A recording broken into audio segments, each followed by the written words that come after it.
जी। अ, देखिए, इनफर्टिलिटी जैसा मैं कह रहा था, सिर्फ आईवीएफ एक ही इलाज है। अगर कोई कपल आईयूआई के थ्रू ट्रीट हो जाता है तो लगभग 1 महीने में भी इलाज हो सकता है, 1 से 1.5 महीने में।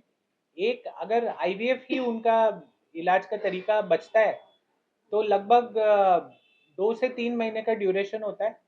इसके अंदर कपल्स को क्लिनिक मिनिमम 2 3 4 बार आना होता है, और स्टिमुलेशन इंजेक्शन उन्हें दिए जाते हैं फॉर द वुमन। वो लगभग 10 से 11 दिन इंजेक्शन दिए जाते हैं। वो ज़रूरी नहीं है उसके लिए क्लिनिक आना हो, तो 3 से 4 बार क्लिनिक आके इलाज प्राप्त किया जा सकता है 2 महीने के अंदर। कॉस्ट की बात आप कर रहे हैं तो देखिए, एवरेज भारत में और खासकर मुंबई में लगभग 2.5 से 3 लाख रुपए का एक आईवीएफ साइकिल होता है। And I am very proud to say, जैसा मैं आपको कह रहा था, हम शायद भारत की सबसे अफोर्डेबल और सबसे ट्रांसपेरेंट पैकेजेस प्रोवाइड करते हैं अपने पेशेंट्स को। सो हमारे यहाँ एक आईवीएफ साइकिल लगभग 1.5 लाख रुपए के अंदर, एवरीथिंग इंक्लूडेड, हम पेशेंट्स को प्राप्त कर पाते हैं और दे पाते हैं, और हम उन्हें ईएमआई प्लान्स के थ्रू भी सपोर्ट कर पाते हैं। ये हर स्टेट में अलग कॉस्ट आती है या जनरल? जी, हम भारत की, जैसा हम कह रहे थे, टॉप 3 ब्रांड्स में से हैं। और हमारे प्रेगनेंसी रिजल्ट्स अभी तक इंडस्ट्री लीडिंग है। हम लगभग 70% प्रेगनेंसी रेट दे पाए हैं अपने पेशेंट्स को। इसी कारण हम ग्रो कर रहे हैं बहुत तेजी से, और हमें पेशेंट्स का सपोर्ट मिल रहा है। अक्रॉस इंडिया हमारा प्राइसिंग मोस्ट स्टेट्स में सेम ही है। सो हम ओवरऑल सेम प्राइस रखते हैं, तो पूरे महाराष्ट्र में हमारा प्राइसिंग सेम ही होगा। ये जानना है आप लोगों से कि आईवीएफ से आपको अलग चलाते हैं, पिछले 10 सालों में अगर बात करें, 15 सालों में या 20 सालों में क्या कुछ चेंजेस आया है इस इंडस्ट्री में, और इस बारे में अगर थोड़ा बात करें, कितना ये लोगों के, क्योंकि ये सब थोड़ा सा थोड़ा डॉगमा टाइप का जैसा लोग सोचते नहीं थे चीज़ों के बारे में, तो उस बारे में थोड़ा बताइए मैं कितना आपको ग्रोथ है। थोड़ा अपने विचार बताता हूँ, फिर मैं डॉक्टर नवीना से रिक्वेस्ट करूंगा, वो भी आपको इसमें दूसरा पर्सपेक्टिव बता पाएंगी। देखिए, पिछले 10 साल में 2 से 3 चीज़ें, अगर अपन थोड़ा दूरी से देखें क्या हो रहा है भारत में, हुई हैं। पहला तो रिप्रोडक्टिव हेल्थ जिसे बोला जाता है, उसका मापदंड बहुत तेजी से गिरा है। सो टोटल फर्टिलिटी रेट गिरा है। ओवरऑल अगर हम 30 से 35 साल के एज ग्रुप को देखते हैं, 35 से 40 साल के एज ग्रुप को देखते हैं, जैसा डॉक्टर नवीना आपको बता रहे थे, पॉपुलेशन बेस में हमारे जो एग काउंट, एग क्वालिटी और स्पर्म काउंट, स्पर्म क्वालिटी 10 साल पहले और अब पाई जाती है, उसके अंदर गिरोतरी दिखाई दी है। पहले ये बहुत बड़ा टैबू हुआ करता था सोसाइटी में कि किसी ने आईवीएफ ट्रीटमेंट कराया है तो वो बिल्कुल ही जाके छुप के इलाज कराएगा, किसी को बताएगा नहीं।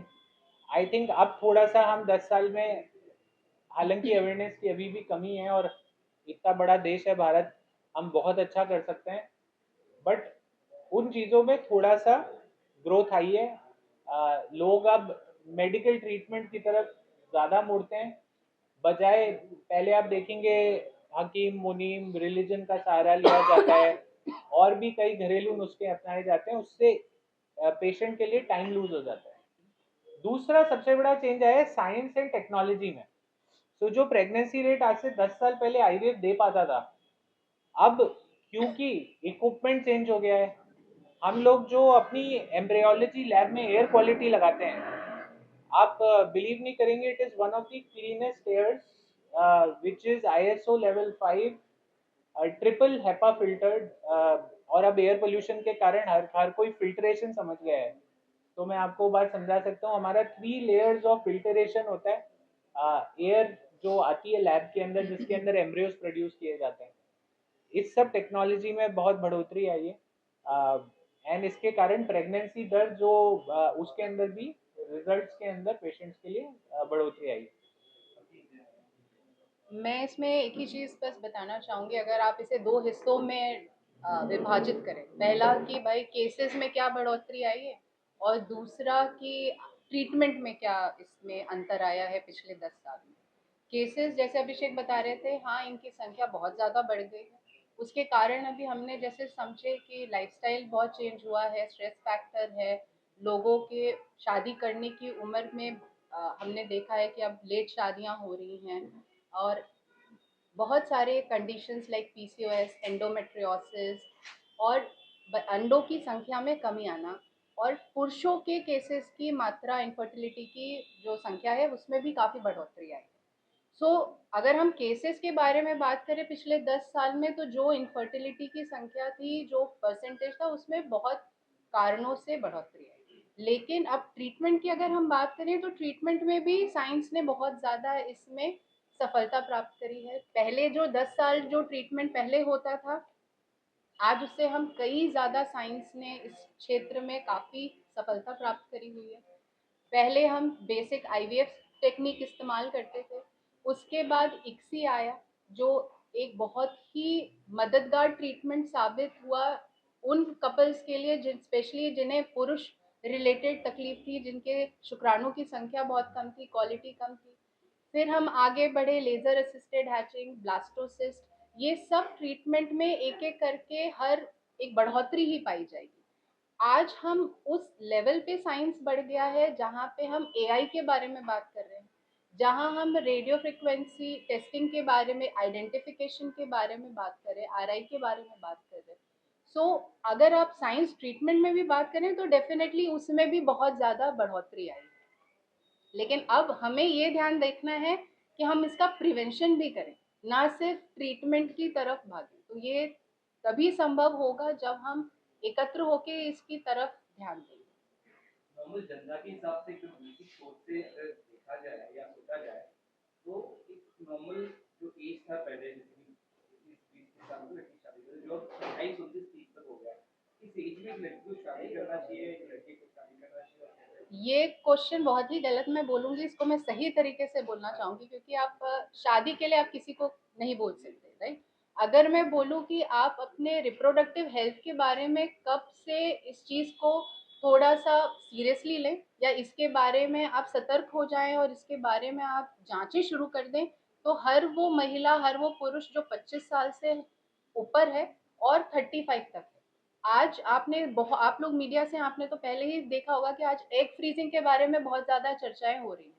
बहुत सारे डॉक्टर्स, बहुत सारे सेलिब्रिटीज आज सामने आके एग फ्रीजिंग के बारे में बहुत खुल के बात कर रहे हैं। ऐसा नहीं है कि एग फ्रीजिंग पहले नहीं होता था, पहले भी होता था, लेकिन लोग इसके बारे में बात कम करते थे। ये इतना एफोर्डेबल ट्रीटमेंट नहीं माना जाता था। पहले लोग सोचते थे कि सिर्फ जो काफ़ी ऊपर दर्जे के लोग हैं यही जो ट्रीटमेंट इसका बेनिफिट उठा सकते हैं, इसका फ़ायदा उठा सकते हैं।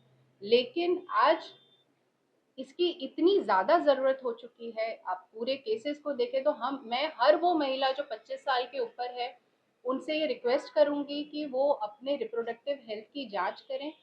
हर पुरुष को अपना एक सीमेन एनालिसिस चेक कर लेना चाहिए। अगर उनकी रिपोर्टों में नॉर्मल चीज़ें रिपोर्ट हो रही हैं, तो अपने डॉक्टर से, अपने रिप्रोडक्टिव कंसल्टेंट से अपने खान पीन, अपने लाइफस्टाइल के बारे में चर्चा करें। इसे कैसे आगे आप मेंटेन करें उसके बारे में बात करें। लेकिन मान लीजिए कि रिपोर्ट में कुछ ऐसी जानकारी प्राप्त हुई जो आपके लिए अलर्ट है, जो बहुत चेताने वाली बात है, तब आपको एक सही समय पे ट्रीटमेंट करने का मौका मिलता है। ये हमेशा हमें ध्यान रखना है कि कोई भी चीज़ का सफलता दर उस ट्रीटमेंट को कब किया गया, किस समय किया गया, उस पर बहुत निर्धारित है। हम जितना इस चीज़ को लेट करते हैं, जब चीज़ों की रिपोर्ट्स काफ़ी ख़राब होते हैं, तो ये बहुत मानने वाली बात है कि उसकी सफलता दर में काफ़ी गिरावट आई। डॉक्टर नवीना जो कह रही है, मैं बस एक ही बात ऐड करूंगा उसमें। we also have introduced and announced a very comprehensive reproductive health screening program, जिसमें हम सारे कपल्स जो अभी फैमिली प्लानिंग के बारे में सोच भी नहीं रहे या उन्हें कोई इनफर्टिलिटी का इशू नहीं है, उनके लिए भी ये मौका देते हैं और ये जागरूकता बनाने की कोशिश कर रहे हैं कि आप आइए और अपना रिप्रोडक्टिव हेल्थ असेस कराइए। बस इतना काफ़ी है। और शहरों में गाँव में क्या अभी भी फर्क है? जैसे हमेशा तो होता है कि शहरों का एक अलग लाइफस्टाइल होता है, तो उससे भी बहुत इम्पैक्ट लगता है आपको? जितना डेटा पब्लिश किया गया है, उसके अकॉर्डिंग इनफर्टिलिटी रेट या जो इंसिडेंस रेट बोलते हैं किसी भी कंडीशन की, वो ये कहा नहीं जा सकता कि शहरों में ज़्यादा है, गाँवों में कम है, नॉर्थ में ज़्यादा है, साउथ में कम है। तो आई थिंक सब तरफ लगभग सिमिलर, जो मैंने 6 में से 1 कपल वाली बात आपको बताई, वो लगभग मोटे तौर पे भारत के अर्बन या रूरल हर क्षेत्र में पाई जा रही है और ये बढ़ ही रही है। डॉक्टर डेटा भी बता सकते हैं आप कितना जनता या पॉपुलेशन इस तरह के प्रॉब्लम से अफेक्टेड है इंडिया में, कितना बढ़ सकता है आने वाले 5 साल ये लगभग 3 करोड़ कपल्स एस्टिमेटेड है कि किसी ना किसी इनफर्टिलिटी प्रॉब्लम से आज के तारीख में गुजर रहे हैं। लगभग 3 लाख हर साल में कपल्स अपना आईवीएफ से इलाज कराते हैं। सो आप गैप देखेंगे वो 100 में से 1 कपल ही सामने आ रहा है। प्राइसिंग की बात करें तो कितना कस्टमर फ्रेंडली, सबसे बड़ा सवाल यही आता है। और आपका टॉप की आईवीएफ ऐसा है इंडिया में जिसमें आप शामिल हो, तो आप इसके बारे में दर्शकों को बता सकें जो जुड़ना चाहते हैं जी, आईवीएफ के बारे में बहुत सालों से माना गया है कि बहुत ही महंगा इलाज है। तो जो अपना मिडिल क्लास या लोअर मिडिल क्लास पेशेंट है, जिसकी मानसिक आमदनी, घर की आमदनी मिला लूँ तो लगभग 30-40 हज़ार रुपये है, तो उसके अंदर वो पूरा घर अपना एक्सपेंडिचर निकालता है। वो सोचता है कि लगभग 2.5 से 3 लाख एवरेज इलाज की कॉस्ट मानी जाती है एक आईवीएफ साइकिल की। इसको देखने के 2 तरीके हैं। एक तो एक साइकिल में इलाज गारंटीड नहीं होता, तो आप किस क्लिनिक पे इलाज ले रहे हैं बहुत ज़रूरी है, जिससे आपकी प्रेगनेंसी रेट के चांसेस या सक्सेस के चांसेस हाईएस्ट हो। सो राइट क्लिनिक को चूज करना बहुत इंपॉर्टेंट डिसीजन है पेशेंट के लिए। और मैं बहुत I can very proudly say that we are industry leading in our pregnancy rates and you can see them here. Number 2, on the pricing and packages, and I मैंने लगभग 400-500 patient से बात की थी 2020 में, देश भर में पर्सनली। एंड जो मैंने पाया, पेशेंट की सबसे बड़ी फ्रस्ट्रेशन है कि जैसे जैसे इलाज आगे बढ़ रहा है, खर्चा बढ़ता जा रहा है, उन्हें ये नहीं पता और कितना खर्चा होगा। सो जो बिल्डा फर्टिलिटी एंड आईवीएफ करता है वो बहुत ही ट्रांसपेरेंट तरीके से एक सिंगल लाइन पैकेज हम पेशेंट की कंडीशन को असेस करके, और वो सबसे अफोर्डेबल रेट्स पे हम वो इलाज पेशेंट को प्रदान कर पाते हैं। ऊपर से हमारी टीम्स पूरा प्रयास करती हैं कि उनको लोन की सुविधा भी प्राप्त हो सके, जिससे वो 12 से 18 महीने के ईएमआईज के अंदर इस इलाज का, इस ट्रीटमेंट का भार झेल पाए। डॉक्टर तुम्ही आता सांगितलं आता 35, 20, 25 आणि 35च्या या काळात हा प्रभाव जास्त आहे. काही लोकांना नाही मराठी मला प्लीज मराठी प्लीज गो येते, ऑन, तुम्ही please please Sanga. Please please please. तुम्ही सांगा, तुम्हाला चालेल. मी ह्या गोष्टी होतात, समजा ह्या गोष्टी सगळं थांबण्यासाठी आता ह्या युवा पिढीला काय करू शकतो? आता तुमच्याकडे तर पर्याय म्हणून लोक येतात, तुम्ही ती काळजी आपला त्याची जे काय तुम्ही त्याच्यातलं ट्रीटमेंट घेतात, सल्ला देतात, पण ह्या गोष्टी पुढच्या भविष्यात युवा पिढीला न होण्यासाठी काय काळजी घ्यायला पाहिजे हेल्थ सेनेला? आता मी मला पुढच्या मध्ये मी शुक्राणूचा विषय असतो, महिलांमध्ये अंड्याचा विषय असतो, यासाठी 25-30 काय याच्याबद्दल त्यांना काय सल्ला देणार? इसमें मैं आपको यही बताना चाहूँगी कि काफ़ी कुछ चीज़ें हैं जिसे आप कंट्रोल कर सकते हैं, कुछ चीज़ें ऐसी हैं जिसे आप कंट्रोल नहीं कर सकते। अगर हम अपने दर पे बात करें कि हम अपना क्या ऐसी चीज़ें हैं, जैसे खान-पान, हमें कोशिश ये करनी है कि हम दिनचर्या में जितने भी प्रिजर्वेटिव पैकेट फूड, जिसमें आपके जो भी प्रिजर्वेशन वाली चीज़ें हैं, इसे अवॉइड करें। हमेशा हम कहते हैं कि पानी जो है ना, इसकी मात्रा हमारे शरीर में अच्छी रखें। जो हम नींद के बारे में हम बात कर रहे थे कि 7 से 8 घंटे की नींद होनी चाहिए। आज कोई ऐसा इंसान नहीं है जिसकी ज़िंदगी में स्ट्रेस नहीं है, बट उसे थोड़ा सा आपने मेडिटेशन, योगा, कुछ व्यायाम, आप दिन भर में अगर 30 मिनट का भी व्यायाम करते हैं, तो ये भी बहुत ही सफलता के लिए आपके एक, कहते हैं कि बहुत एक आगे का स्टेप हो जाता है। दूसरी, हमें ये ध्यान रखना है कि आप क्या जो खा रहे हैं, जो आप अल्कोहल, आज की जनरेशन में हमने इसे एक फैशन के रूप में देखा गया है कि भाई हम स्मोकिंग कर रहे हैं, हम अल्कोहल कंजम्पशन कर रहे हैं।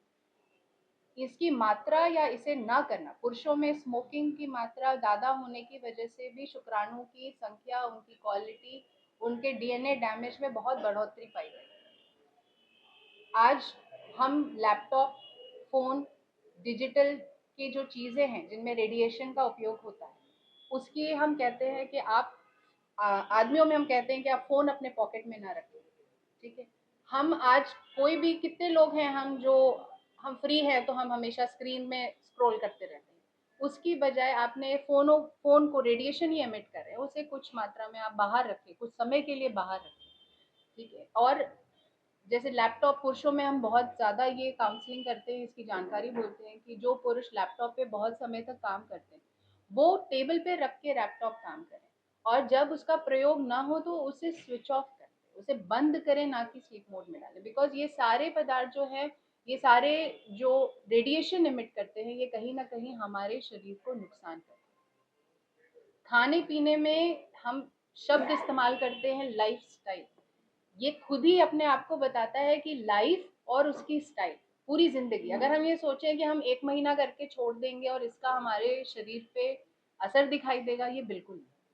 तो आज की जनरेशन से मैं दो ही चीज की रिक्वेस्ट करूंगी कि आप जितने भी मॉडर्न हो, जितनी भी तकनीकें आ रही हैं, लेकिन स्वस्थ खाना, फ्रेश खाने की तरफ, 7 से 8 घंटे की नींद, व्यायाम को अपने लाइफ में लाना, और डिजिटल इक्विपमेंट से जितनी थोड़ी लिमिटेड दूरी कर सकें थोड़े समय के लिए, बाहर जाके खेलना। आजकल के बच्चे ज़्यादा करके स्क्रीन, घर में ही रहते हैं, थोड़ा बाहर आउटडोर में खेलना, इन सब चीज़ों का रूटीन में इस्तेमाल करें। और सही समय पे, जैसे हमने बात करी थी, चेकअप कराना। चेकअप कराने का ये अर्थ कहीं भी नहीं है कि आपने ट्रीटमेंट करना है, इससे सिर्फ आपको एक जानकारी प्राप्त हो रही है आपके हेल्थ के बारे में, ये चीज़ों का आपने ध्यान देना। मैं एक लास्ट सवाल आपसे पूछना चाहूँगा कि स्पेशली ऐसी भी महिलाएं आपके यहाँ पे आती होंगी जिनको कहीं ना कहीं बच्चे के लिए प्रेशर, जैसे फैमिली नॉर्मली होता ही इंडियन फैमिली में, ऐसे भी क्या पेशेंट आपके यहाँ पर आते हैं तो क्या उनका कैसा रहता है, साइकोलॉजी कैसे थोड़ा सा होता है? देखिए, भारत में तो ये तकलीफ बहुत शुरू से चली आई है। आप सबने ये देखा होगा कि बहुत सारे ऐसे फाइल्स आती हैं हमारे पास जहाँ पे सिर्फ फीमेल की जांचें हुई हैं, मेल की कभी जांच ही नहीं हुई। तो ये आप मान के चल लें कि उन्होंने ये तो दिमाग में अपने बैठा लिया था कि ये महिला की ही गलती थी, पुरुष की कोई चेकअप ही नहीं किया। ये मैं डॉक्टर की भी मानसिक सोच के बारे में बता रही हूँ। और जब एक फर्टिलिटी डॉक्टर इसे चेक करता है, बिकॉज हमें ये पता है कि प्रेगनेंसी दोनों के 50-50% कंट्रीब्यूशन के हिसाब से होती है। तो जब हम महिला को चेक कर रहे हैं तो हमें एक बार तो पुरुष को चेक करना ही करना है। ये भले ठीक है उनकी रिपोर्ट नॉर्मल आ रही है, बट आप एक बार भी ना चेक करें, ये गलत तरीका है। तो आप जब ऐसे, हमने बहुत केसेस देखे कि जब हमने पुरुष की चेकअप करी और उसमें हमें फिर दिक्कतें पाई। लेकिन आज भी हमारी सोसाइटी, हम कितने भी एडवांस हो गए हैं, किसी भी सोसाइटी स्ट्रेटा को हम बिलोंग करें, ये प्रेशर महिलाओं के ऊपर हमेशा रहा स्ट्रगल करण्यामध्ये काही लोकांची वेळ निघून जातात. बस ती स्ट्रगल है। शिकण्यामध्ये, एज्युकेशनमध्ये, नोकरीमध्ये. काही मुलीची संख्या होऊ शकतो 40-42. त्याच्याबरोबर मुलाची संख्या ज्यावेळेस त्याने 30 असतो, 40 असतो, यावेळी या पद्धतीने अगर लग्न, अगर विवाह जर झाला, त्यांचे संबंध वयामध्ये जर डिफरन्स जर असेल, त्यांच्यामध्ये हा इश्यू होऊ शकतो का? ये जो इशू है ये शादी को नहीं देख के होता। आपने 25-28 की उम्र में शादी करे हो या आप नहीं 40 नहीं, की। डिफरेंस की बात कर, अगर लेडीज को उम्र अगर 40 प्लस होगा, हाँ, अगर मैं लड़की उसी पे को आ रही उम्र हूँ। 35 है. मला कळलं तुम्ही काय सांगितलं, मला कळलं। इसमें बस यही है कि औरतों में जैसे उनकी उम्र बढ़ती है, उनके अंडों की संख्या में गिरावट आने लगती है। जब हम कहते हैं 30 की उम्र में, ये गिरावट में बहुत तेजी से बढ़ोतरी होनी शुरू हो जाती है। 35-40 में ये संख्या में भी और इनकी गुणवत्ता में भी बहुत ज्यादा तेजी से गिरावट आती है। 40 के बाद एक भारतीय महिला मेनोपॉज की दौर पे शुरू हो जाती है। आप फॉरेन कंट्रीज से कंपेयर करेंगे तो हम भारतीय महिलाएं कम से कम 5 से 7 साल पहले हमारे में मेनोपॉज माहवारी बंद होने की प्रक्रिया शुरू हो जाती है। तो अगर वो उस औरत की उम्र ज़्यादा हो रही है, भले उनके पार्टनर की कोई भी एज हो, उनकी तो उम्र अगर ज़्यादा बढ़ रही है तो उनकी अंडों की संख्या और क्वालिटी में तो गिरावट आनी ही आनी है। तो आपके माध्यम से कुछ हो सकते हैं इस बार? तो मैं यही कह रही हूँ कि अगर कोई भी इसका कारण हो, अगर औरतों को अपनी करियर पे ध्यान देना है, या उन्हें कोई पर्सनल रीजन की वजह से उनके शादी में डिले हो रहा है, या उन्हें अभी बच्चे प्लानिंग नहीं करने हैं, तो अपनी रिप्रोडक्टिव हेल्थ की चेकअप कराएं। और आज साइंस इसी चीज़ के लिए, और बिरला फर्टिलिटी ने भी ये बहुत बड़ा इनिशिएटिव लिया है कि एग फ्रीजिंग जैसी आज तकनीक हमारे पास उपलब्ध है, जिससे आप इसका उपयोग करके आपने अगर एक 30 की उम्र में अपने अंडे फ्रीज करा लिए, अब आप किसी भी कारणवश आपने ये निर्णय लिया कि आपको 35 या उसके बाद प्रेगनेंसी के बारे में सोचना है या प्लान करना है, बट आप ये 30 की उम्र के फ्रीज अंडों का इस्तेमाल कर सकते हैं। अब ये सोचने वाली बात है कि जब मैंने 35-36 की उम्र में प्रेगनेंसी प्लानिंग करी, उसके अंडों की गुणवत्ता और 30 की उम्र में जो मैंने अपने अंडे फ्रीज किए थे उनकी गुणवत्ता में कितना अंतर होगा। सो एग फ्रीजिंग के लिए इसीलिए हम आज की बच्चियों को, आज की महिलाओं को इस चीज़ के लिए हम बोल रहे हैं, इस चीज़ के लिए जागरूक करना चाह रहे हैं कि अपनी जांचें कराएं। और अगर उन्हें 1% भी इस चीज़ का डाउट है कि उन्हें अभी अपनी फैमिली प्लानिंग नहीं करी है, या आगे उन्हें पता नहीं कि वो शादी कब करना चाहते हैं या करियर की तरफ ध्यान देना है, तो ये एक एग फ्रीजिंग एक औरत के लिए इतना कहते हैं ना एम्पावरमेंट, उनके लिए एक बहुत बड़ा रिप्रोडक्टिव हेल्थ का एक बहुत बड़ा एम्पावरमेंट चीज़ है। इसका उन्हें बहुत बेनिफिट उठाना चाहिए। और बिरला फर्टिलिटी एंड आईवीएफ ने इस चीज़ को ध्यान में रखते हुए बहुत ही बेसिक मात्र मतलब इसका जो बजट है बहुत ही अफोर्डेबल है, कि ताकि ये चीज़ हर स्तर की महिला इसका उपयोग कर सके। देखिए, जो लगभग आज कोई भी यंग कपल, वर्किंग कपल या कोई भी महिला, अगर हम लोग बाहर खाना खाने भी जाते हैं तो जो खर्चा होता है लगभग 1600-1700 रुपये महीने के कॉस्ट पे एटलीस्ट 5 साल का, जो डॉक्टर नवीना बताती हैं, हमने फ्रीजिंग प्रोग्राम लॉन्च किया है, जो अपने आप में इन इंडिया अनोखा है। इस प्राइस पे कभी भी ये सर्विस हमारी कम्युनिटीज़ को मिली नहीं है। और मैं एक ही चीज़ जोड़ना चाहूँगा डॉक्टर नवीना जो कह रही थी आपके क्वेश्चन के आंसर में सर, वो ये है, एक फ्रीजिंग एक ऑप्शन है, दूसरा ऑप्शन ये है कि जैसे ही कपल को फील हो कि अब हम 6 महीने से ट्राई कर रहे हैं फॉर फैमिली, और अगर 6 महीने के अनप्रोटेक्टेड सेक्स के बाद भी अगर वो नहीं प्रेग्नेंट हो पा रहे हैं, सबसे पहले आके डॉक्टर से मिलें, उसमें फिर टाइम वेस्ट ना करें। क्योंकि आप सब, जितना डॉक्टर साहब ने समझाया, आप यही देख रहे होंगे कि सारा खेल समय का है। तो जितना जल्दी उचित इलाज और कंसल्टेशन कराएं, उसका सोल्यूशन टाइमली मिल जाएगा। सर महाराष्ट्र में अपना मुंबई में कितने सेंटर है? अभी हमारा एक सेंटर है बॉम्बे में, अगले 12 से 18 महीने में लगभग 4 सेंटर हो जाएंगे। क्यों सर, उत्तर भारत साउथ की नाम किया है कि महाराष्ट्र का है, इसमें इतना लेट क्यों किया? देखिए, अब कहीं तो शुरुआत करनी पड़ती है, तो हम लोग एज अ बिरला ग्रुप, हम लोगों ने शुरुआत एक्चुअली कोलकाता से की थी। सो अगर आप देखेंगे तो हमने जितना हम नज़दीक के एरियाज में क्लिनिक बना पाए हम बनाते गए। और महाराष्ट्र में हम नागपुर पिछले साल चालू कर दिया था। बॉम्बे तक आते आते थोड़ी सी देर हो गई, बट अब हम बहुत तेज जाएंगे। सो अगले 2 साल में महाराष्ट्र में हमारे 7 से 8 क्लिनिक होंगे। Thank you. Thank you.